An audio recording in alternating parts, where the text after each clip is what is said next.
Vinson, yeswilliam.com.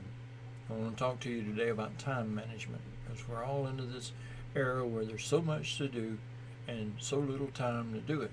So we need to arrange our time into a more effective way or productive way of using it. If you hadn't already, subscribe to my channel, hit the like finger, I guess the like thumb, and ring the bell, because you'll get future notifications of new videos.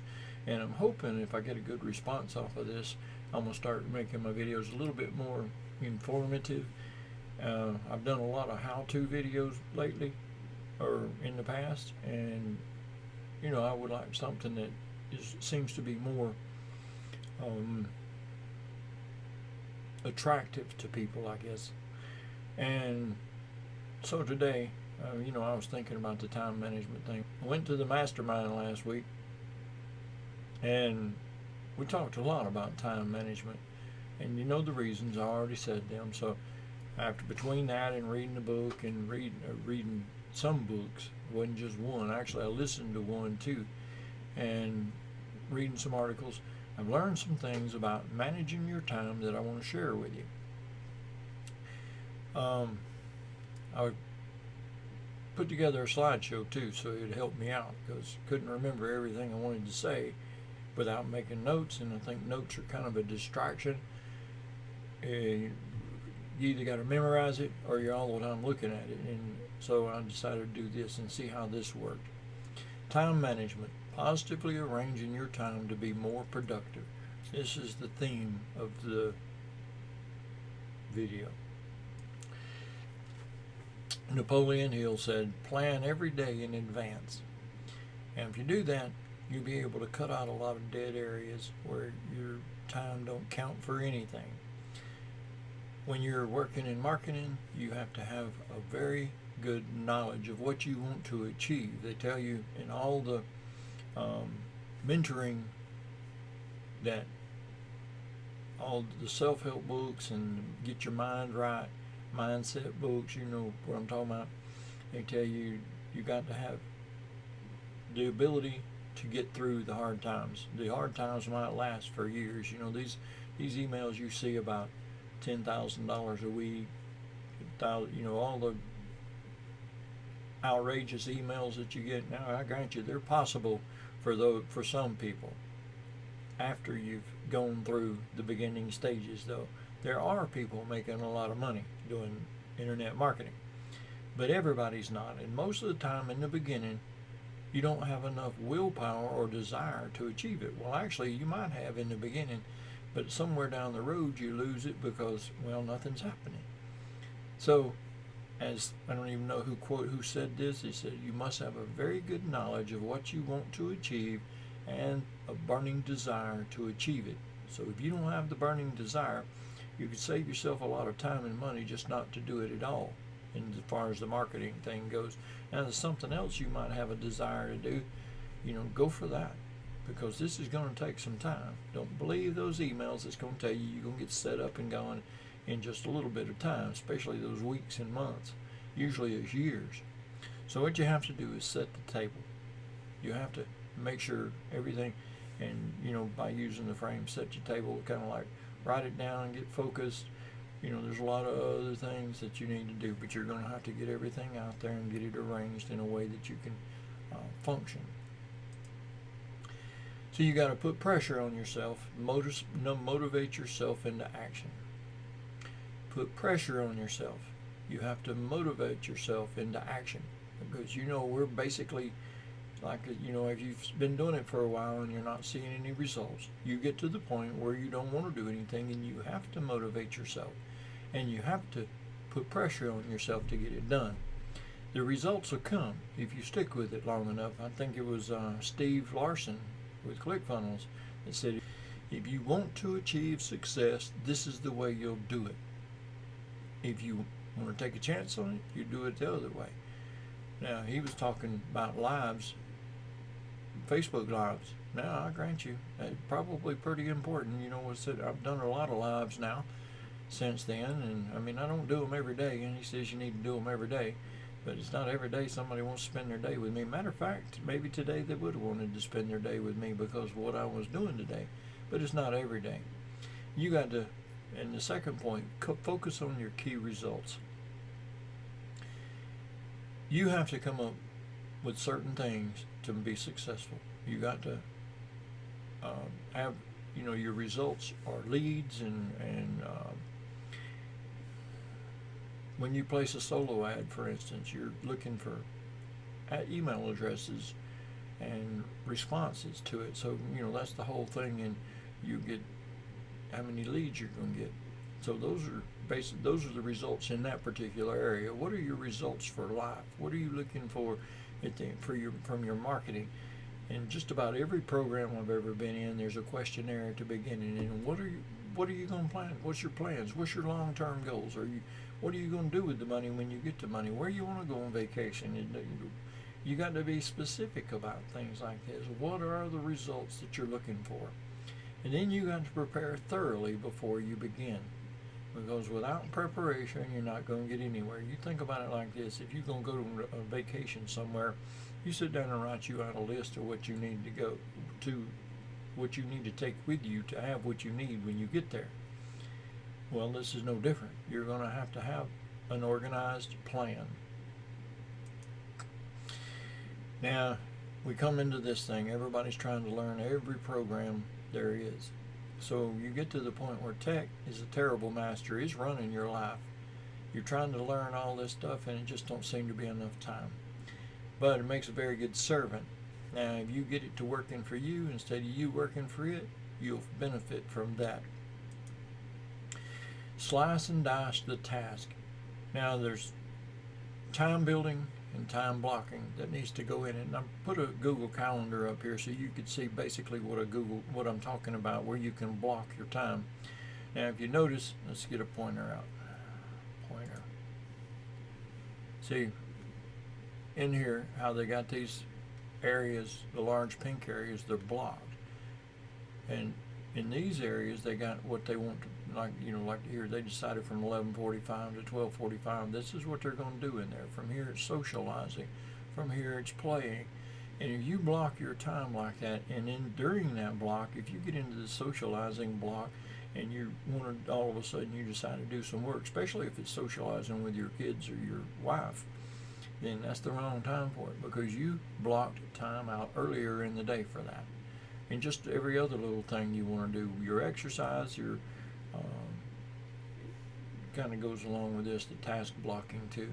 You got to, the job that you're going to do, you want to break it down. Take this area here, if this is the task that you're working on, break it down into smaller areas and do the same thing with the task. It's not just organizing your day then, it's organizing your tasks so you get more production out of your time. You've got to remove your distractions. Remember, look at how much time, look on your phone and you can see how much time you spend on emails and cell phone and social media. Those are the three big time-consuming distractions you're going to have. And in order to focus on what you're going to focus on, you're going to turn off your cell phone, leave it somewhere, not check your emails. Maybe you turn off your emails, kind of like you do when you're trying to video or record a video. You can't have your email open or your social media open or your cell phone on in order to do something like that, because the little banners pop up in the corner, the cell phone rings, it's all the time dinging, that annoying whatever kind of noise you got for your notifications. Something's always going on, and every time, say your email notification ding, the ding you set up for it, whatever it does, when it comes on, you get curious, so what's that? Or your voicemail, for instance, notification, you know what I'm talking about. When it happens, who was that? What did they want to say? Or your social media, same thing. You get a ding on there, and you just got another message in Facebook or Messenger or WhatsApp or something like that. Well, what is that? And your curiosity distracts you enough where you can't concentrate on what you're doing. So you need to turn all that off, get rid of it, get it out of your way, and then you can concentrate on what you're doing. Things you don't want to do. You don't want to ignore, for instance, your personal development, your family, or your exercise. These are things you need to include in every day, especially your family. because you know you're not going to have a family long if you ignore them. So set them some time out in the day too. And personal care. You know, you got a book you want to read. You get up in the morning, you want to eat breakfast and drink coffee. Maybe that's the time you want to get a little bit of personal or family time in. Just you and your wife, y'all drink coffee and discuss things together. Your finances or the day's plans or maybe a vacation coming up or anything like that. You want to get all this done, and you can't forget exercise. I think the doctors say you need to exercise at least 3 times a week. And a lot of people get kind of extreme with that, and they're there every day, 7 days a week doing it. But you'll see some of the, and I'll tell you something else too. I've seen people with their workstation and their walker or whatever attached to each other so they can do both of them at the same time. But you'll find that you can't focus on 2 things at once. No matter how hard, no matter how much people say multitasking, your mind's on one thing, your body's on something else, then whatever your body's doing, you're not doing it good. Same with anything else you're trying to do. You can only concentrate on one thing at a time. Look it up. You'll see in the Google studies and in all the other studies, there's no such thing as multitasking. Well, not effective multitasking anyway. Take your goal in small increments. You know, here's one thing that we get wrong.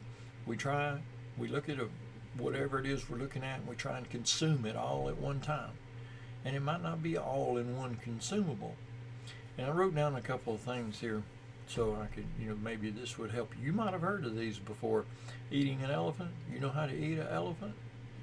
1 bite at a time. Doesn't seem so big if you just worry about 1 bite or 1 meal. I guess you could take it like that. And the 1 barrel at a time was something I just heard, and it made a lot of sense to me. That the story goes kind of like this. There's this big desert that people trying to navigate across it. They kept getting lost and turned around. Some of them died out there. Some of them all of them ended up in the wrong place, because when you get out there, everything looks the same. There's no way to tell what direction you're going. But so somebody decided to take barrels and set up barrels in a row from one end to the other and take them and place them in increments.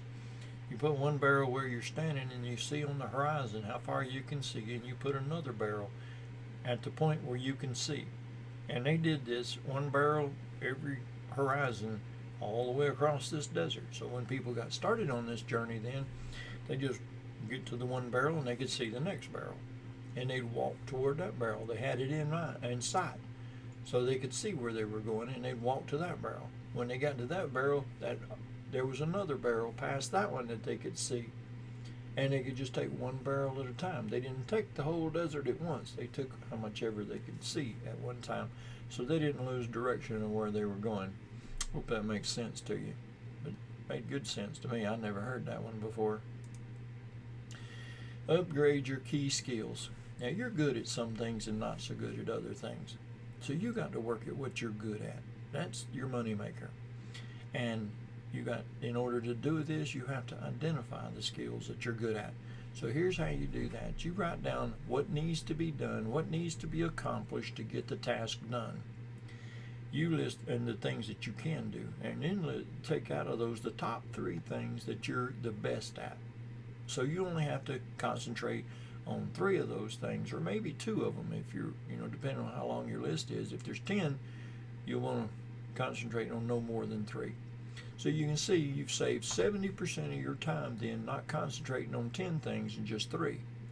Take those other 7 things and give them to somebody else to do. Outsource them, Fiverr or Upwork, places like that.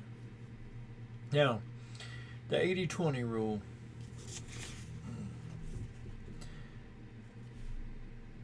I couldn't pronounce the guy's name that said this, but he says, we always have time enough.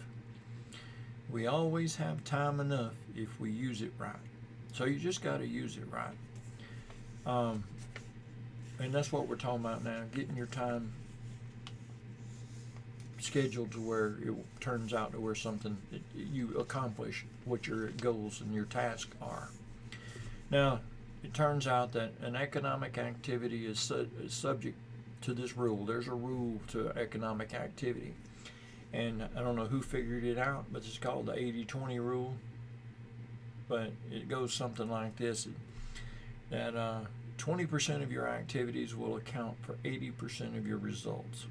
20% of your products or services will account 20% of your 20% of your products or services will account for 80% of your profits. 20% of your customers will result in 80% of your sales. 20% of the task will result in 80% of the value. So, if you write down 2 of the skills that you're going to need, the skills that you're real good at, and concentrate on them and outsource the other 8, then you've saved 80% of your time that you can devote to the 20 and even get better at that. And that's how you upgrade your key skills. So in summary, these are the things that we might not have been exact words, but this is the kind of idea. The greater the clarity, the easier it'll be for you to overcome obstacles. You're going to have to clarify. You remember back when we began this, is making a plan. You got to have your plan right. So the greater the clarity, the easier it'll be. And you got to think on paper. Well, your own notes pad on a computer or something will probably be an okay way to think too, as long as you're writing it down. That's the key point. Decide exactly what you want. Become crystal clear about what you want. So the biggest waste of time there is doing a task very well that doesn't need to be done. So you need to decide what you want, become crystal clear about it, and head for that. Think on paper. When you write it, you have a tangible form. You create something you can touch and see. Unwritten goals lead to vagueness, confusion, misdirection, and numerous mistakes. Set a deadline. Urgency. The quicker you set yourself to get it done, the more likely you are to get it done. Make a list of everything you're going to have to do to achieve your goal. This is what we talked about in there too. Make a 10 list. What's the list? The 10 things that it's going to take for you to achieve this goal, and pick 2 of them and work on that. Organize the list into a plan. Decide the order it needs to be in. Arrange your list according to priority. So you've got a plan now. You have to write down everything. You need to organize it into a list according to priority. And when you get your calendar out, prioritize what you do so you get it done. Take action immediately. Number 7, resolve to do something every day that moves you toward your goal. You got to keep moving. If you ever stop moving, you become stagnant and lose interest. So, goals are the drive. Keep going toward that goal. Think about your goals, and every day think about how you're going to achieve them. And make sure you use the rest of these principles here to arrange your time so your time is most effectively used. Thank you for your time. I'd appreciate it if you didn't catch it in the beginning to like and subscribe, but I'd like for you to do one more thing. If you found value in this, share it with your friends. Share it with somebody you know needs some kind of control of their time that doesn't seem to have a grip on it.